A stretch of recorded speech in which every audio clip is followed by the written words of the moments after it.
So we've had heaps of time to chat, and we've got a lot of things to cover. We have a lot in common professionally as well. But I thought it'd be good for you to be able to share a few things about your background. I wanted to ask, not everyone's heard your accent yet, but you do have what I think is the coolest accent in the world, a South African accent.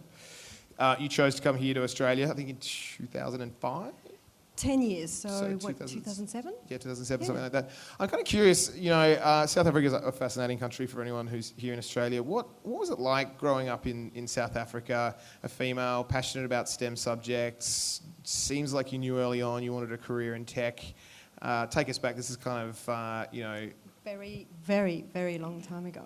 I was being careful there. It's okay. It's an interesting question. I think my life is a little bit different, both in technology as well as coming through from South Africa, because I came from a family where tech was what we did. My father was a CIO. He taught me to code at a very young age, and so I didn't really know any different. I didn't know that wasn't what girls did. I didn't know that there was another alternative. It's the thing I did, and then I kept doing it.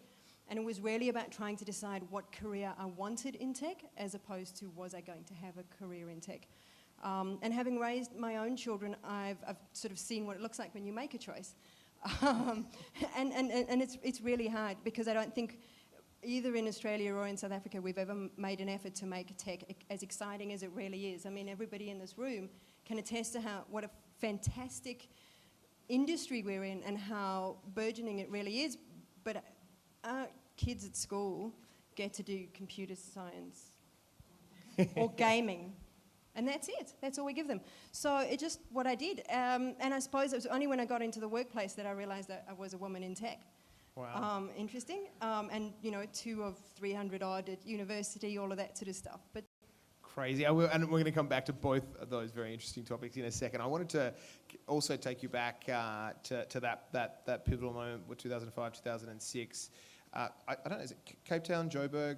Cape Town mainly, yeah. Cape Town, Beautiful literally the most beautiful city in the world. I have spent some time there. It's the Melbourne of South Africa, really. Yeah.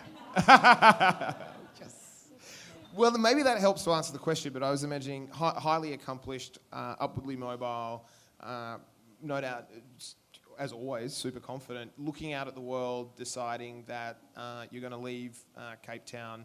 I know you considered a variety of options. How did we find you? What led you to Melbourne, Australia? Okay, so the sad truth is that I don't actually have a plan. I really don't have a plan. Great opportunities come along, and I believe if there's an opportunity, you should just take it. But my plan at the time was to go to San Francisco. And every time I say it, everybody nods and goes, yeah. But it wasn't for that reason at all. San Francisco is the home of Levi, and I love a good pair of jeans. And their IT shop is there, and that's where I really wanted to go, but they wouldn't take me. And so Melbourne. And so I came to Melbourne. Because you were like, was it like Nobody Denim and one of those guys? Yeah, it's true. Yeah. So no, what I did is I went looking for, so for me, San Francisco again and Cape Town, there's a lot of similarities. I love the culture, I love the way people interact. I like the human nature of how every transaction and business activity takes place. And so Melbourne, I was given the option to do Melbourne or Sydney. So, sorry to the Sydney siders, but Melbourne was absolutely my first option. Karen told Minister Daladakis she's moving to Melbourne to start a startup here, didn't she? Yeah. She didn't say that. She didn't. Staying in coughs. You tried. I wanted to get to, because we're going to come to girls in tech in a moment, but I just quickly wanted to touch on something that's important. We've got a lot of people from enterprise in the room. You work, predominantly, arguably, with what we would call traditional enterprise organisations, as do I. Sort of the first part of the question is, how do you explain what you do to friends, which I find really hard to do? Mm. Well, I'm only ever go at that. Well, that's really easy, right? And there's a couple of people I know, and I know they're doing the same thing. You go, like mobile apps and websites? Yeah, I do that stuff. I was like, pointless to go any further until someone goes, yeah, you know what? I'm also in IT, and you go, oh, thankfully. we make websites for like really big companies. Like, like that Drupal website that you have for that yes, little. Those guys. Yeah. So in that context, our broader industry, and affects so many people in this room, is the term digital transformation. In fact, we have, these days, in fact, there's new roles in some of our clients' offices, head of digital transformation, and these are C-level reports as well. What is digital transformation as it pertains to enterprise, in your mind? Well, and why? And why? Well, I'll tell you what is an amazing thing to see over probably the last 3 to 5 years, depending on the organisations. Before that, transformation meant that you were going to try and reduce, 142 systems to 2, or some weird and crazy vision of that sort. So no actual purpose other than to consolidate technology. And then we would be 3,000 people for 2.5 years. Those of you that were with me will know which projects I'm talking about. And we would totally build everything from scratch and get to the end and have missed all the new technology, have missed the mark, have missed the people. We would have been exhausted and burnt out, and then we all went and did something to keep ourselves entertained so that we could come back 6 months later and try it again with another organisation. So for me, digital transformation is actually an ongoing journey. I don't really even like the transformation word. People just throw it out there because it sounds really cool and very difficult and hard to do. Digital transformation is this constant evolving activity that we just do to keep relevant. We look at how do we do things in short, sharp bursts and actually provide value to users, as opposed to boil the ocean and just build these great things that are technically very difficult and make us feel really intelligent, but don't actually do anything. It's so true, and I think for all of us, we probably, there's this feeling that the world is going through accelerated change right now, and I certainly sense that, if you're in the auto industry, we've got, autonomously driving vehicles, pick an industry, it's getting serious, I wanted to know, when you think about heading towards 2020, what are the key themes you think major organisations need to be conscious of? So the first one, which is topical, but I don't know if it's necessarily understood, and I don't propose to be the person that understands it, but culture. It's about the culture. You can't do something unless there is a pervasive culture, and it's not just a really cool team in the corner. This is an entire organisation, and this is driven from the top. It's not just we need to hire some cool people and then treat them like, 9 to 5 employees. That's not what's going to happen. The sorts of things where you allow them to be present in their lives as well as work, that's what we need to be doing. And then we need to stop being so afraid of failure. Just, it's okay, and you should wear it. And it's actually sometimes pretty cool because it takes you to a place that you wouldn't have been if you hadn't even bothered trying in the first place. I think that fear of failure thing, I always say everyone's read the books, and it is true. I certainly agree with you that culture sits at the heart of it, and I think almost that fear of failure sits as a subset of that. But it's that incredibly intangible nature of it. Very easy to say, easy to identify when it's right, correct. Easy to identify when it's wrong, a little harder to work out how you bottle it and move it from one to the other. Hard to replicate and really difficult to scale. Absolutely. And we're going to come back as a bit of a theme towards the end when everyone's chatting on that one too. I wanted to ask, in your practice, to what degree do you think big business can learn from startups and startup thinking, and do you see that as an increasingly important dialogue that's going on? I think startups have taught us a lot of things. One, it's taught us that it doesn't matter how bright you are, there's somebody else brighter and with a better idea sitting right next to you. The other thing that I love about the startup community is the fact that they are genuinely a community. To actually see the way they work together, because you're all in that common boat. So there's those areas of the startup community is amazing. I think the fact that startups are forcing big business to come up with better ideas and actually make an effort is fantastic. Because up until then, who was there to make them take that next leap, right? You just took the leap because you had nothing better to do that week. Now you have to, because if you don't, you're going to be left behind. And I think that's what the startup community brings for us as a group. Speaking of startups, let's talk about your own little startup. Not so little, actually, on the global front. You're the you're the managing director of Girls in Tech. I want to talk to you a bit about Girls in Tech, but I first of all wanted to ask you, what is it that you draw from your own experiences that led you to seeing this as such a valuable initiative? I think part of the sort of work that I do and the industry that we're in, I'm always involved in, especially in the Melbourne space, meetups.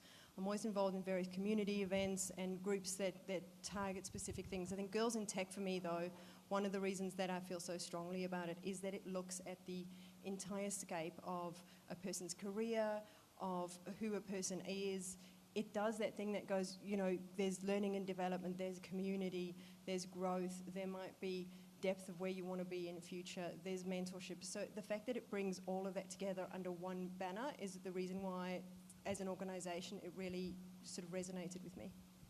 There's Jack Phillips is in the audience here, and she invited me to a great lunch where I met some other great female leaders.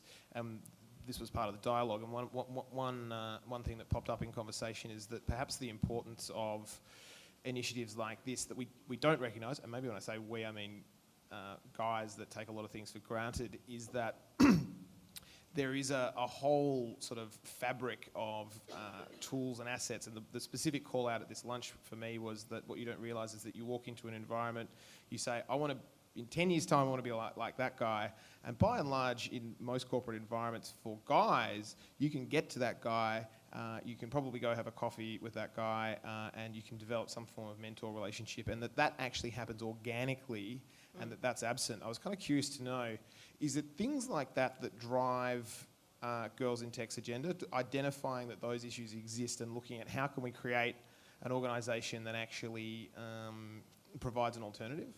You're right, because it's all about sponsorship. I mean, really what you're saying is that the way we get ahead in our careers through sponsors, and if you can find sponsors and identify with sponsors, I mean, and it's not always a gender role that you're necessarily identifying with, but when you're a lot younger, it does seem a lot more accessible to you if you can see somebody who is somewhat like yourself and you can aspire to be like that person. And if you pull them aside for a coffee, I can promise you the conversation as girls we have over a cup of coffee is nothing like the one you're having. And so to be able to have that conversation where you can get to be who you are without having to have that facade, which is required in order to communicate with the rest of the world, is really, really good. And it motivates you to just try that little bit harder. Or, in most cases with women, is actually be willing to give it a go, because women will tend to find reasons why they can't do things. And men are really strong in this way where you'll see something, you'll go, of course I can do it. And do like 5% of it, but of course I can do it, right? And so a lot of times the sponsorship with women is just going, of course you can. Just do it, you'll be fine, just go for it. So in terms of what's happening on the ground, first of all, another great thing that you've landed here in Melbourne, because I know that at one point there was talk of a Sydney chapter, but it's fantastic that we've got grassroots of this international organisation here in Melbourne. What is practically on? We have a huge amount on. I'm going to give you two plugs, and then I promise I'll stop. Do. So the first one is actually here at your location, 25th and 26th of Feb, surprise, is our Hacking for Humanity. So we've got 10 charities, we've got 50 ladies, and we're going to be trying to actually make a difference. And if you want to be involved, if you want to either volunteer or actually be involved, we're not just looking for developers, we're looking for designers and producers and people that can come up with good business ideas that can help a lot of these charities that are really, really struggling.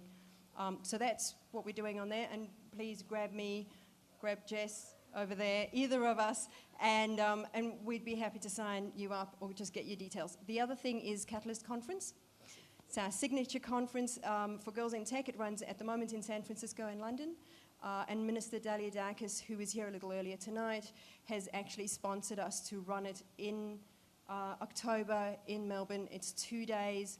There's 50% of the speakers are international speakers that are being brought through from San Fran and from London to inspire, and 50% local speakers. The first day is inspiration and the second day is workshops, so inspire and learn.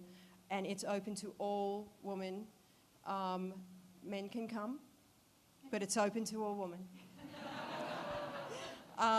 And so they probably should too, particularly if they're business leaders, to see what's going on. Correct. Yeah. And that's one last thing just to say. We can't do what we're doing without male sponsorship. It is a majority of the workforce. We rely on men to support us and help us and give us guidance. And we try as much as possible to get as many men involved in supporting us and teaching us how to work in that space. Brilliant. It's great work. It's an amazing organisation. Just a quick plug on the website. Is there somewhere we can direct people if they want to find out more? Oh, this is fair enough. You can go to Facebook, Girls in Tech Australia, Girls in Tech Oz for Twitter. You'll find us on LinkedIn, and there's a website. If you just, Google Girls in Tech Australia, it'll come right up to the top. Awesome. And finally, so we asked you to nominate 3 things you would tell your younger self. What did you come up with? Interestingly, they were not dissimilar. My first thing is always don't be afraid to fail. It is something that I had to learn at some point in time, that failure was actually okay, and that it's better to wear it than to try and pretend it didn't exist. Next thing is, don't take it so hard. Just don't beat yourself up. Fail, acknowledge, and let it go, and keep moving. And then thirdly, we work incredible hours and sometimes under a huge amount of stress. Have fun. If you're not in a space where you are having the most fun you've ever had, don't do it. Move over. Find somewhere where you are having fun.